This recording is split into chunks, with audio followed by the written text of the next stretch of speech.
Hello, hi, namaste, adab, sat sri akal. Welcome to the Ship of Boys. Super 8 మొదటి మ్యాచ్లో ఘన విజయం సాధించిన సౌత్ ఆఫ్రికా టాస్ గెలిచి బ్యాటింగ్ చేసి 185 7 వికెట్స్.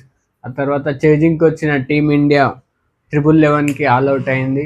ఇప్పుడు డీప్ డిస్కషన్ చేసినట్టయితే అసలు మ్యాచ్లో ఏం జరిగిందో ఈ వీడియోలో తెలుసుకుందాం. టాస్ గెలిచి మొదట బ్యాటింగ్ ఎంచుకున్న సౌత్ ఆఫ్రికా ఒక ప్లాన్ ప్రకారం వచ్చింది. పవర్ ప్లేలో ఎర్లీగా వికెట్లు పడగొట్టి మూమెంటంని ఇండియా వైపు షిఫ్ట్ చేసుకున్న తర్వాత కూడా మిల్లర్ ఇంకా బ్రేవిస్ మిడిల్ ఆర్డర్లో అద్భుతంగా రాణించి మిల్లర్ 38 balls 68 మెరుపు హాఫ్ సెంచరీ అద్భుతంగా రాణించాడు. తనకి తోడుగా Brevis 44 runs 24 balls 3 sixes 3 fours అద్భుతంగా రాణించాడు. స్టబ్స్ కూడా 45 runs చేశాడు. చక్కటి షాట్ సెలెక్షన్స్తో అద్భుతంగా రాణించాడు.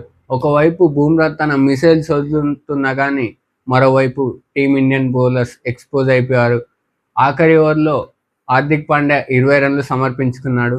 ఆ తర్వాత చేజింగ్కి వచ్చిన టీమిండియా మొదట ఇండియా ఓపెనర్స్ అభిషేక్ శర్మ ఇషాన్ కిషన్ రాగానే కెప్టెన్ మార్కం మొదటి ఓవరే తను తీసుకొని తన రెస్పాన్సిబిలిటీ అభిషేక్ శర్మని అవుట్ చేద్దామని వచ్చాడు.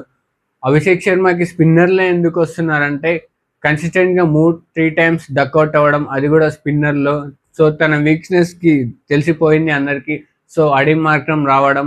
కానీ ఇక్కడ జరిగింది ఏంటంటే అభిషేక్ శర్మని కాకుండా ఇషాన్ కిషన్ని స్ట్రైక్లోకి పంపడం, ఇషాన్ కిషన్ కూడా ఎక్స్పోజ్ అయిపోవడం అడిమ్ మార్కం బౌలింగ్లో.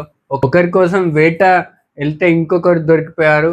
అభిషేక్ శర్మ కోసం వెళ్తే ఇక్కడ ఇషాన్ కిషన్ దొరికిపోయాడు. సో అభిషేక్ శర్మ ప్రెజర్ని ఇషాన్ కిషన్ తీసుకున్నాడు, కానీ తాను కూడా ఎక్స్పోజ్ అయిపోయాడు. తర్వాత ప్రతి బ్యాట్స్మెన్ తిలక్ వర్మ తను సింగిల్స్ తన రోల్ ఏంటంటే వికెట్లు పడుతున్న కొద్దీ చక్కగా మధ్యలో బౌండరీలు అవసరమైతే సింగిల్స్ తీసి మిడిల్ ఆర్డర్ని ఒక స్కోర్ బోర్డ్ పెట్టడం, కానీ తను కూడా అగ్రెసివ్ స్టార్ట్లకు చేసి తను కూడా అవుట్ అయ్యాడు.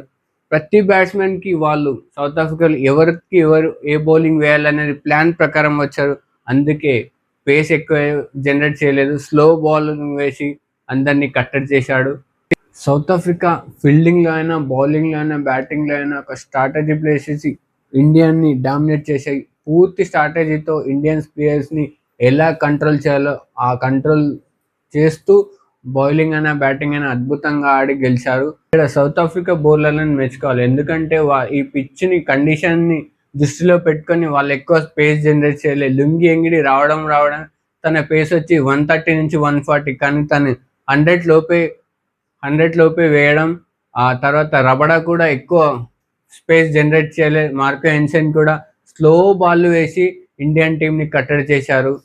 మధ్యలో శివం దుబే ఒంటరి పోరాటం చేశాడు ఒక యోధుడిలా, కానీ అప్పటికే టీమిండియా ఎక్స్పోజ్ అయిపోయింది. సో తను కూడా అవుట్ అవ్వడం, 1-1కి ఇండియా ఆల్అవుట్ అవ్వడం.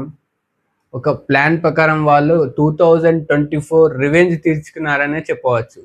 యాక్చువల్లీ వాళ్ళు ఈరోజు గెలవడానికి కారణం ఏమిటి, ఆ స్ట్రాటజీ ప్లేయడానికి రీజన్ ఏంటి అంటే అక్కడే 3 మ్యాచ్లు అహ్మదాబాద్లో వాళ్ళు లీగ్ మ్యాచ్లు ఆడడం జరిగింది. ప్లస్ ఏమిటంటే మిల్లర్కి కూడా బాగా కలిసి వచ్చే గ్రౌండ్ అది, ఎందుకంటే అహ్మదాబాద్లో ప్రాక్టీస్ చేయడం, తను గుజరాత్కి ఆడడం.